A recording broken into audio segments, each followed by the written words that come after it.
my name is Ryan Stenquist. I'm the founder of Condo Clear Services. What we do is review and summarize strata documents for buyers, sellers, and realtors. We are province-wide. We're a fully licensed brokerage under the BCFSA. Positive feedback, all that sort of stuff. But I'm not here to promote our services. I'm actually going to talk about something that is really outside the scope of what we do, but I think is really important. And that's strata documents. And I did watch Wendy's presentation earlier, Wendy Wall from BSOA, and she did a great job of summarizing what strata corporations need to have, what they need to provide, what realtors and lawyers and buyers will probably want to look at. So I'm going to kind of expand on that, actually. And the concept that I'm trying to convey here is something that prior to starting Condo Clear, I was a strata manager. I was a managing broker for one of the largest firms in the province. And I always looked at strata documents as what they're intended to be, is the record of the strata corporation, decisions being made, financials, that sort of stuff. And it wasn't until I started Condo Clear and we started summarizing these documents for buyers that I kind of shifted my perspective on these documents and realized that they're not only the official record of the strata corporation, but they're also marketing materials for any potential buyers. So oftentimes the first impression a potential buyer has when they're looking at the property is the documents. I shouldn't say first impression of the property, but first impression of the governance of the property is looking at the documents. So we see documents all the time that are not organized very well, that are incomplete, that are missing completely. So Wendy mentioned what is required to be provided. A lot of strata corporations and management companies, this isn't just self-managed stratas that are doing this, but a lot of management companies, we're talking 95% of the time when we receive a package, it is incomplete. So the first impression, marketing materials, and I see this as a great opportunity. If you pay more attention to how your minutes are formatted, all these little things that are quite easy to do, it's a really good opportunity for you to demonstrate the value that your strata corporation can bring to any potential buyers or investors. Ease of reference is a really big thing. So formatting.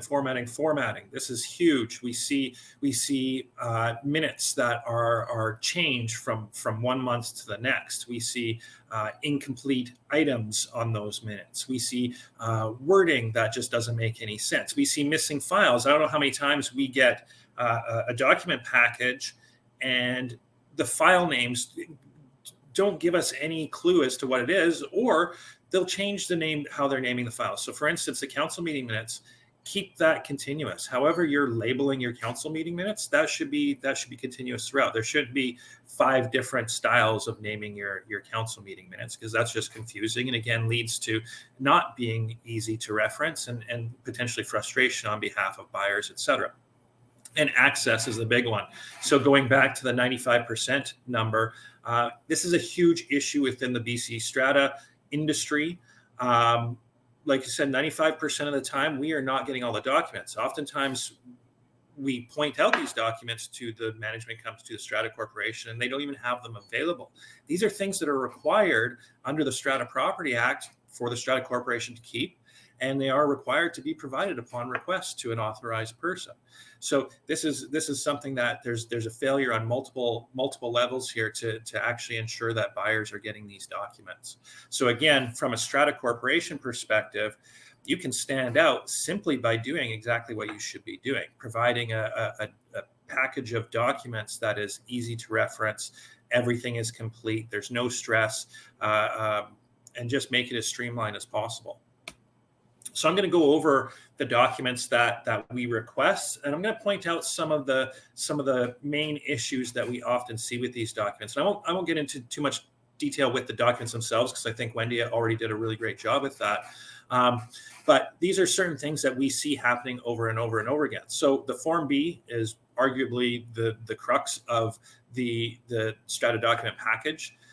Use the prescribed version. Believe it or not, there are strata corporations out there and management companies that are still using the version of the Form B that was prior to 2012 or 2011, when it became mandatory to include the parking and storage information. We still see those forms every once in a while.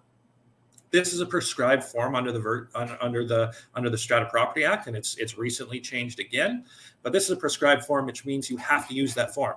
Don't cut corners. Don't try and fit it all onto one page. Just use the form that's there. You're trying to reinvent the wheel, and oftentimes it results in information not being conveyed properly. Fill it out completely. Oftentimes we see sections of the Form B that just aren't filled out. So if there's no storage lockers, some strata corporations will just not fill out the storage portion. Well, there's an option for that. You just click off there's no storage lockers. What we often see is there's a little checklist at the end of the Form B that has the documents that have to be provided with the Form B, like the current budget, the depreciation report, the rules, soon to be the insurance certificate. A lot of strata corporations or management companies don't fill out that checklist. And that checklist is important because it tells us and it tells the buyers whether or not those documents exist. Current financials, this is more geared towards the self-managed strata corporations.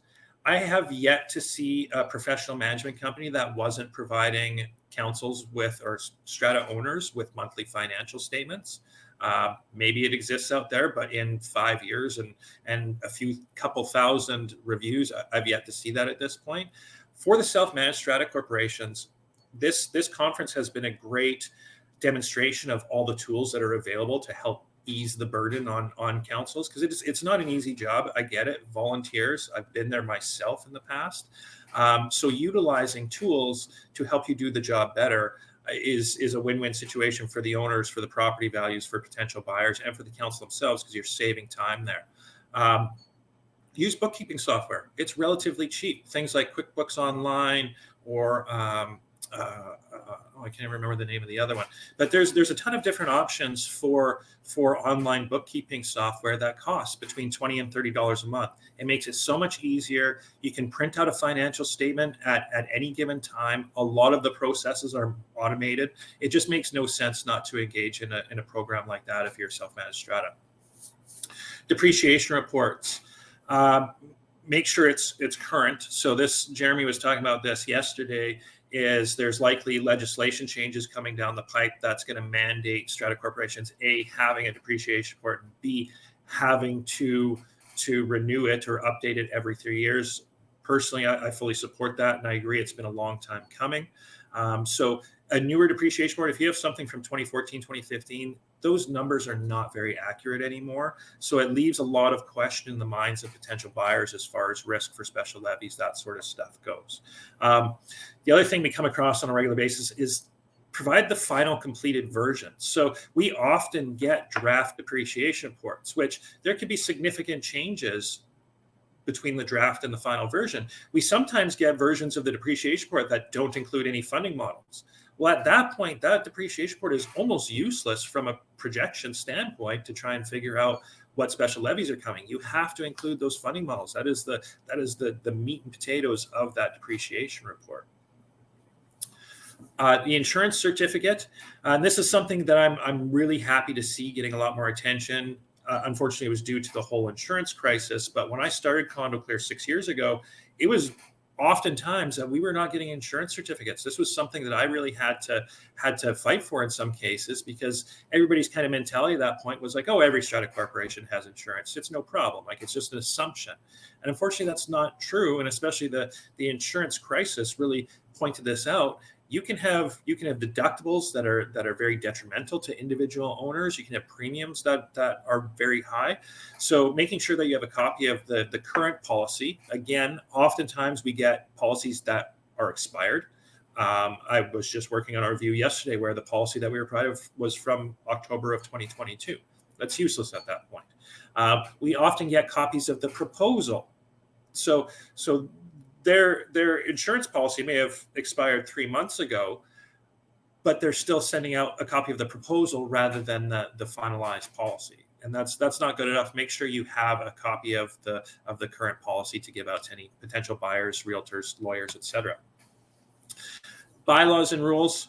This is a huge thing. Again, and I think Sean spoke about this yesterday, is properly compile your bylaws. I don't know how oftentimes we see a group of amendments. Sometimes you can have 20 different amendments to a bylaw package that was filed in 1979. And at that point, it makes it very, very difficult to determine what is actually active and what isn't, because you have to go back through it in a chronological order to see which bylaws have been repealed and replaced, or which bylaws have been amended, and it just makes it very messy. It makes it very difficult for owners to understand what their actual rights and obligations are.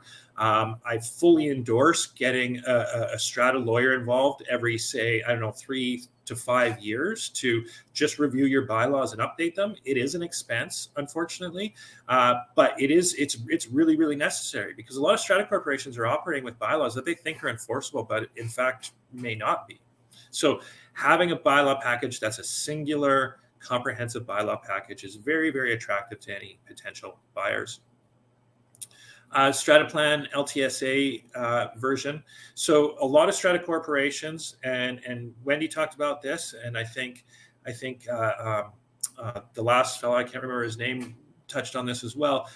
It's really important to have the registered version of the strata plan along with any of the amendments. Unfortunately, what we see from a lot of strata corporations is they get a copy of the developer's disclosure statement or statements, depending on if there was any amendments, and then they use the strata plan, the voting schedule, the unit entitlement from that disclosure statement. Well, the problem is that disclosure statement oftentimes isn't fact. That's a record of the intention of the developer, but it can change. What ends up getting filed in land titles is often very different. So make sure, and I recommend this to every strata corporation out there if you haven't done so already, is go to the land titles office and copy everything that is on there.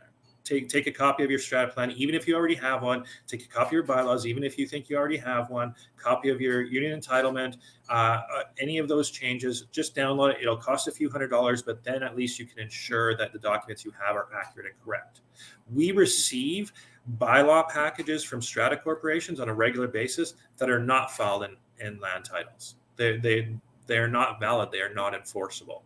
Or we receive copies of bylaws that are old sets of bylaws. They may be 3 or 4 years old, and since then there's been 2 or 3 amendments to it. Well, that's no longer current. You can't. There is some liability to strata corporations if you provide false information. AGM minutes and council minutes. I'm actually going to go into more detail on this, but the point I want to take away from this, or want you to take away from this, is be as clear and concise as you can be. So AGMs and SGMs, include the resolutions. We do see AGM and SGM minutes sometimes that don't have the resolution wording actually within the minutes, which there may be some legal consequences to that. And oftentimes the voting results are somewhat ambiguous or confusing. So make sure you're clear on those things. Bold them, have a separate line. Just make it easier for people to understand what's going on. Council meeting minutes, and this is a big one because council meeting minutes vary significantly across the board. What one strata corporation does, another strata corporation can go the complete opposite direction. Unfortunately, the Act doesn't really give much guidance as far as the format of the minutes or what is to be included. So you have to go to things like Robert's Rules of Order or kind of the accepted principles of taking minutes of meetings. But the big thing is, and we see this more often in self-managed stratas, is the minutes shouldn't be a verbatim record of the discussion itself. It should be factual. It should have a summary of what the issue is, whether it's a bylaw violation, whether it's getting a windows wash, anything. Summary of what the situation is, the current status of that right now, and then whatever decision it is to move forward. So here's an example of this. Say there was a water leak. The summary portion is on April 1st, there was a water leak incident which affected units 303, 203, and 204, stemming from a ruptured pipe in a common wall. Very straightforward, know exactly what the situation is. The status of it currently is that ABC Restoration attended the site to begin remediation efforts, and John Doe Plumbing has repaired the pipe. The Strata Corporation's insurance company has been notified. That's the current status. And the decision, if any, from council is that council is currently awaiting a response from the adjuster before further action is taken. So if you use this type of template for all of your council meeting minutes, it goes a long way to making sure the information is clear. Again, you don't need to talk about John's preference or Susie's preference or which restoration company necessarily they want to go with or that sort of stuff. That doesn't necessarily belong in the minutes. There are certain situations, of course, where things are more complex and it requires a bigger explanation. But generally speaking, probably for 90% of the entries within council meeting minutes, this type of format works really, really well. So aside from the documents that we've talked about now, which were kind of the standard documents, they come with pretty much every Form B package, there are some things that we have identified in the last 5 years since we started doing these reviews that are also really material to reviewing a strata document package for potential buyers. So the Form V, which some of you have probably never even heard of this before, it's not really talked about much. This is the schedule of unit entitlement that is for any buildings built after 2000, I think 2000 and after strata plans. Will have a separate Form V, which is the schedule of unit entitlement. Prior to 2000, this was included on the strata plan. The reason why we request this form is we see about 35 to 40% of strata corporations are actually charging the wrong fees. This is something that we review as part of our process, but this is a huge issue. There is no reason why strata corporations should be charging the wrong strata fees. Again, make sure you get this version from the LTSA. Don't rely on the developer's disclosure statement because there could have been changes before it was filed in land titles. AGM and SGM notice packages. I was really happy to hear Wendy emphasize this one as well, because we get a lot of pushback sometimes from management companies, and unfortunately, a lot of self-managed strata corporations aren't even providing AGM and SGM notice packages. That is an issue because that's a requirement under the Act. If they fail to provide a notice package, that meeting and any decisions made therein could be held as invalid. Section 35 and 36 of the Act, again, this is something that we sometimes get pushback on from management companies saying, oh, we're not required to keep those on file. We're not required to provide those upon request. Yes, they are. Under Section 35 and 36 of the Act, the AGM notice packages fall under correspondence. It's the strata corporation sending them out to the owners. That's clearly correspondence. It's a requirement of the Act to send them. I don't really see much argument there, but it is something that contains a lot of really important information. The budgets, the year-end financials. Oftentimes, there's reports from council, from the council president or council treasurer. Sometimes there's quotes from contractors. If there's a big remediation or something on the floor, oftentimes there'll be additional information in those packages that doesn't make it into the minutes. Professional engineering reports. The standard subject that realtors use often identify engineering reports, and we often see strata corporations not providing these unless specifically requested. So it'll just say something along the lines of, we request any and all engineering reports. But yet through the course of our reviews, reading the minutes, we often see a ton of different reports that are never provided. So this is stuff that buyers are entitled to see. Again, there's a failure potentially from the strata corporation or the management company and the realtors to ensure that these documents are actually being provided to the end buyer. So again, going back to making this process as streamlined and easy as possible, if the strata corporations are just forthcoming with that information, it goes a long way to a pleasurable experience to somebody who could potentially be your new neighbor. Warranty information.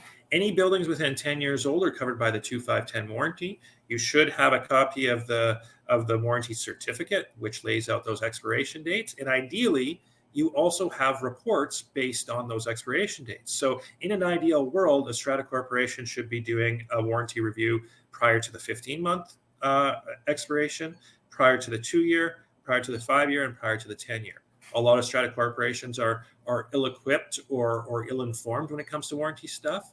But in my experience, and I do have a great deal of experience dealing with new home warranty and strata corporations, I have yet to see a situation where the cost of getting a report done didn't result in at least that amount of deficiencies being found and repaired by the developer. Sometimes it's a fight, sometimes it can become legal, but ultimately I think it's really silly to not go ahead and take advantage of that warranty while you can. And last but not least, any correspondence related to the strata lots. This could be alteration agreements. This could be complaints. Complaints are more specific if somebody's buying a unit as potentially an investment unit or a rental property and the tenants are still in there. It's important to see all those complaints. And this is difficult from a strata management side of things. It can be really hard to properly file those types of documents in a way that's easily accessible. So that's a challenge that potentially can be filled through one of the online archiving systems or something of that nature. But it is important that if there is any correspondence related to that specific strata lot, that be provided by the Strata Corporation as well. And I think, yeah, that is it. What's my time like? Awesome. Yeah, we have a few questions here for sure. Let me pull them up. Let's see, one on the side. I'll just start posting them in here for you.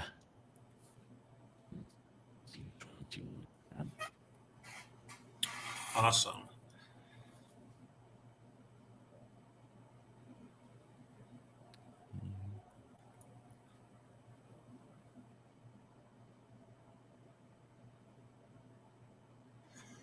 Okay, so John has asked, Ryan, in a relatively young strata, 3 years old, would you recommend making the effort to reformat all past documents, i.e. AGM, SGM, and council meetings? No, I think what would be useful in that situation is reformatting the file names at least, so everything is so there's some continuity there and it's easy to reference. Quite often, or what I prefer is I just like labeling them as council meeting and then brackets and the date within the brackets. It's very simple. It's what it is. Some strata corporations go more complex than that, but I don't see a need for it. Generally speaking, I think the simplest solution is usually the best one. So I wouldn't necessarily go back and reformat all those documents, but going forward, if you can start now, that would be very useful. Like I said, format the file names, man. That would make things so much easier for so many people.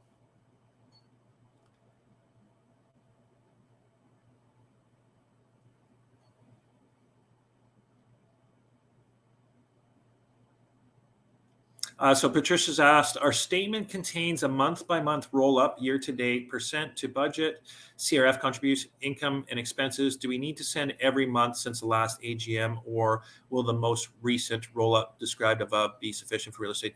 Yeah, great questions. And I see realtors do this all the time, is they will request all the financial statements for the last 2 years.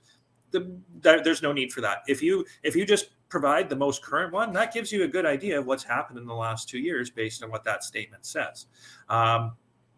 Some strata corporations or some management companies, I think they provide all 12 or 24 months of financial statements because it's a generator. It's a money generator for them because now people are paying 25 cents per page for that information. That quite frankly is useless. Like we don't look at it at all. We look at the year-end financials for the last 2 or 3 years, and we look at the most current financial statement.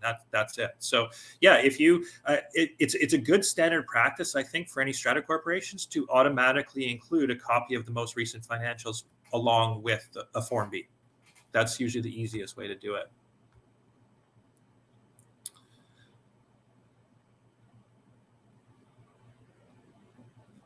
Joy asks, our council never provides the agenda for the meetings to owners who wish to observe the meetings either in advance nor during the meeting itself. Is this normal? Can they provide, or are they prohibited in providing the agenda? Good question. It's not a common practice to provide a copy of the agenda. That's typically just a meeting item for the council members themselves. Whether or not it's required to be provided, that may fall under the correspondence portion of section 35 and 36. So if somebody really wants to see that agenda, then you may have to provide it. But keep in mind that you also have 2 weeks to provide this information. So from a practical standpoint, it's not like you are necessarily required to provide it before the meeting, nor are you required to react immediately to those requests. So, I mean, I don't see any reason not to provide them to owners. If you have owners that are actively engaged and want to see the agenda, I don't see any harm in it whatsoever. So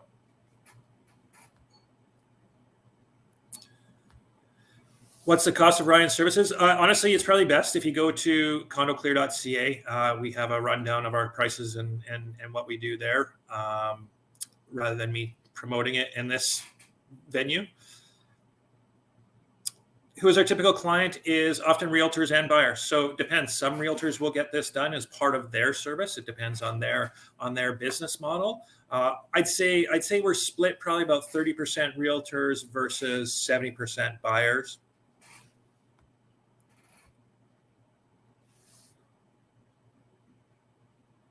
Do stratas and should stratas have third parties like yourself review documents even when not having a sale for added insight guidance?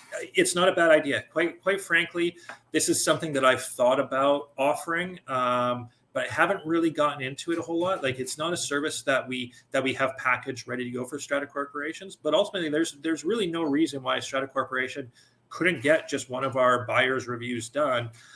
In that situation, if a strata were to say, or a strata owner comes to us and says, hey, we kind of want an audit of how we're doing and any suggestions, that really wouldn't be a big deal. We just have to shift our perspective from a buyer's perspective to a strata governance perspective. But yeah, it's definitely something that's easily done.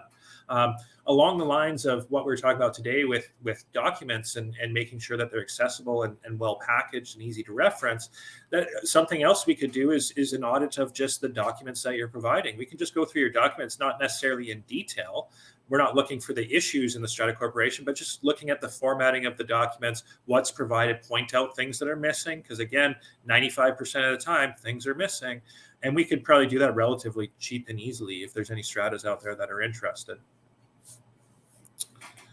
Our PM is using a software platform where the minutes end up being 50 pages of data. I don't find these concise. No, absolutely. That would actually be very, very horrible. I can't speak to who that may be. I haven't run across any management companies that were providing documents that were that excessive. But yeah, I'm guessing that the minutes probably are not very concise and probably really confusing to read through. A review depends on the strata corporation because they tend to vary in volume and complexity, but it can be anywhere from 2 hours to 6 hours to the outliers. And actually, we just recently did one on Arbutus Ridge, which was being talked about earlier, which is a very, very large strata corporation. Essentially, it's a small municipality, and I think that one took us about 13 hours to do total.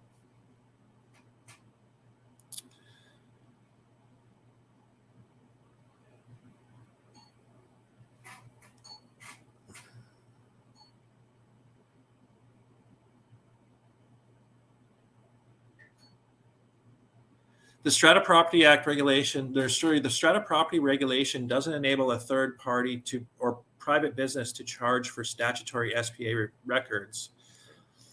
You know what? I can't answer that question for you. As far as I can see it, and this is just a very loose opinion because it's not something I've looked into, the way that I believe these companies operate is they're not actually taking the income from the documents themselves. That is going directly to the strata corporation. So the third party service isn't taking that money, but there is a fee for using their platform. So I think that is a bit of a roundabout, and maybe I'm wrong. And I think Sean from Strata Press is going to be presenting this afternoon as well. So he can probably give you more insight into that because that's exactly what their business is.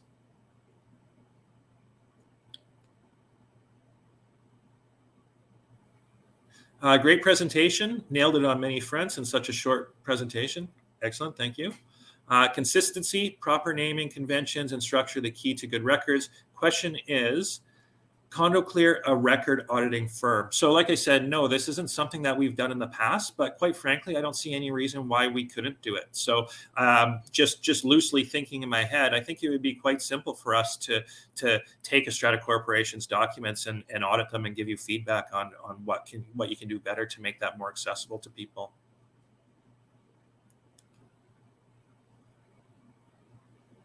If a meeting is recorded, can the recording be used in lieu of actual written minutes or to supplement the minutes?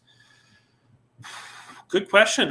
That's not something I've ever looked at myself. I don't think so. I think the wording of the act talks about written minutes. I could be wrong there. But as far as a supplement to the minutes, I don't see why that's a problem at all. There are some strata corporations that have bylaws specifically governing recording of meetings, or there will be a vote. Oftentimes you'll see with AGMs, there'll be a majority vote at the beginning of the meeting to consent to recording of the meeting.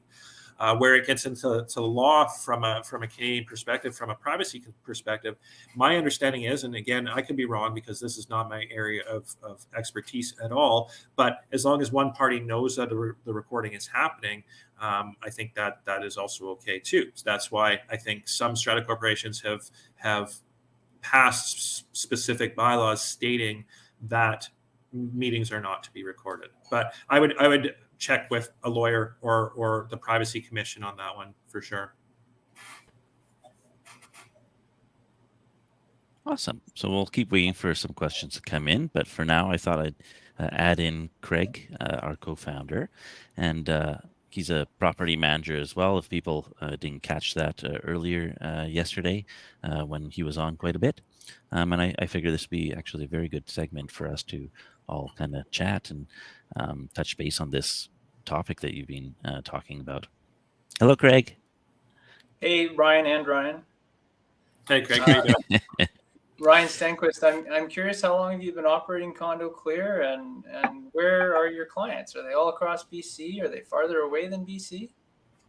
Yeah, we are BC only. We have been in business for about 5.5 years now. So it's September of 2017 when we started up. At that point, this service did not exist in the province whatsoever. So we are still the only licensed management or licensed document review company in the province. We do operate all over the province. We are based in Victoria, so that's kind of the epicenter of our business, as well as I spent a lot of time in the Okanagan, but it is spreading. I see this potentially in 5 or 10 years is going to be the standard. If you look at other provinces across Canada, services like this have existed for the last 20 or 30 years. Like Alberta, this has been a thing since the 90s. It's as widespread and prevalent as getting a home inspection done. Interesting. I get a lot of questions from realtors that I very honestly I don't always welcome. I wish that many realtors were more well informed about strata and about the different types of strata. And it's not really my job to educate them. So I hope that realtors are asking you for this information. Well, you know what, Craig, that's funny because that's really that was the impetus to me starting this company, because I used to be a managing broker and strata manager as well. And we had our company policy was that we did not talk to buyers or realtors at all, because like you said, it's outside the scope of our work. Most strata managers are way overworked and burning out without adding things that aren't their responsibility onto the pile. Plus there's liability. If you say something wrong, there's liability for you as an individual licensee. There's liability for your brokerage. And there's also liability for the strata corporation because you're speaking as their representative. So our company policy was we didn't answer any of those questions. We provided the documents as per the act, and that was the extent of our involvement. However, I don't like telling people no without giving them a valid option to pursue. And at that point, there was nobody we could direct them to other than talk to your lawyer. So that's what really got me thinking about this as far as a service goes, so that people had a really good quality option to go to when they had these types of questions. Yeah, Ryan Grant and I have talked about this topic in broad terms in the past, and endlessly to a degree, because Ryan is a client of mine through his strata as well. But it is a big challenge for a buyer to try and understand the documents they're getting, understand what they're supposed to get. Hopefully the realtor is helping them with that, and there are many good realtors who do that, of course. I've come across some very well-informed realtors. They've got experience and good knowledge, but it is hard to understand strata documents. So I'm welcoming services like yours and other services that are bringing better education to a strata owner. And I wonder where that's going as we get better online information online services. Maybe there's a future for automation in property management that we don't see yet. And it's emerging from what we're all able to do now. And I'm looking forward to it from that point of view. There's a lot more to come that we don't know yet.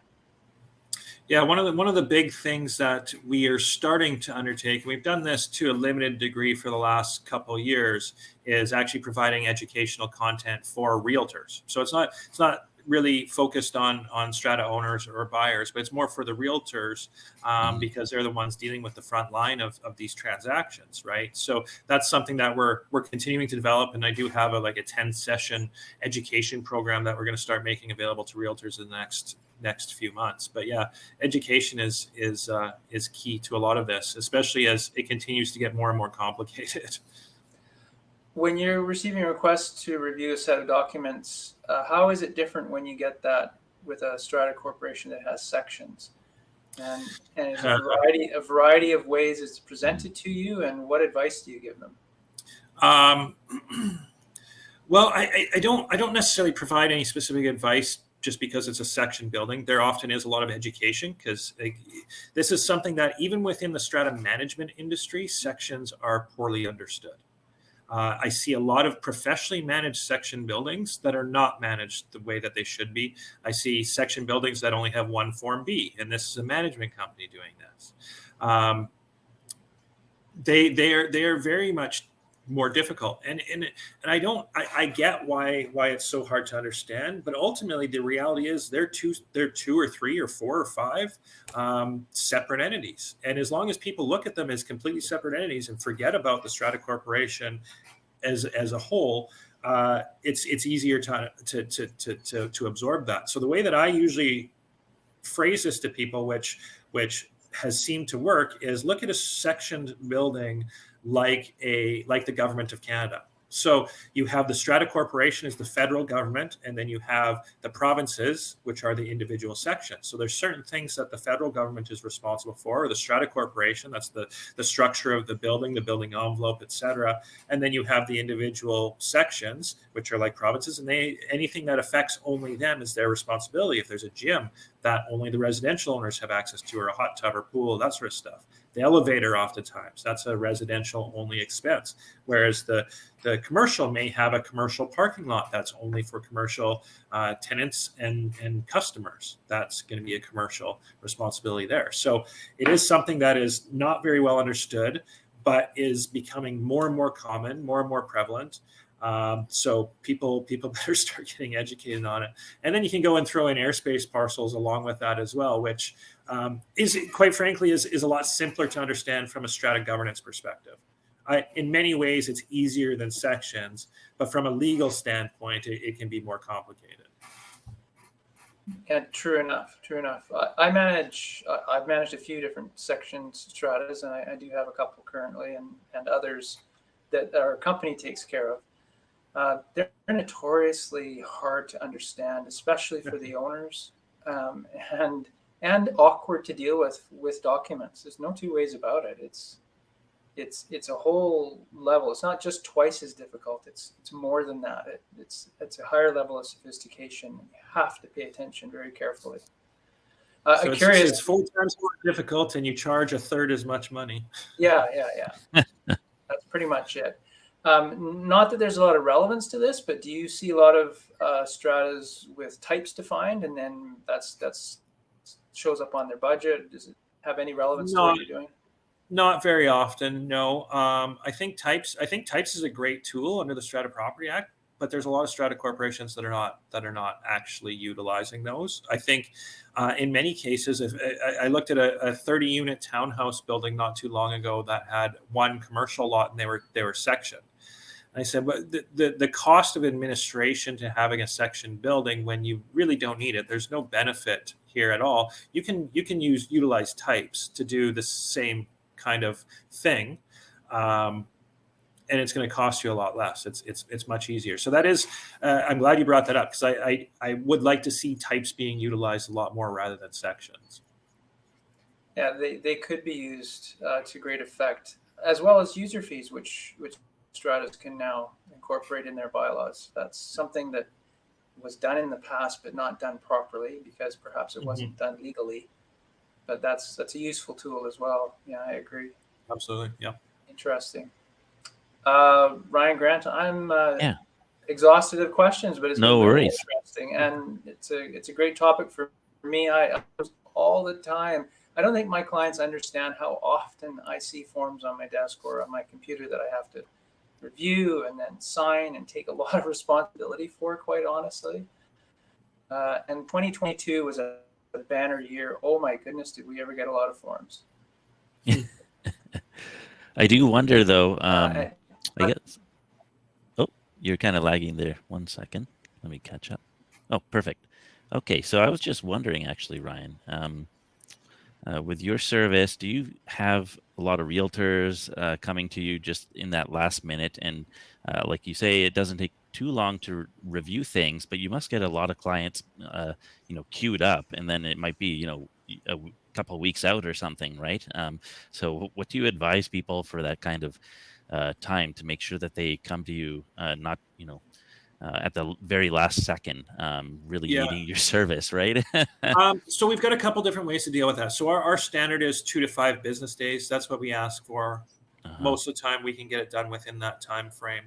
The challenge on my side has been that we are very busy, but finding the experienced people that live up to my standard to actually review these strata documents. And I've had some situations with staff that I've hired that had a great deal of experience in the industry, were strata managers for many years, were managing brokers even, that did not meet my personal level of experience. Standard.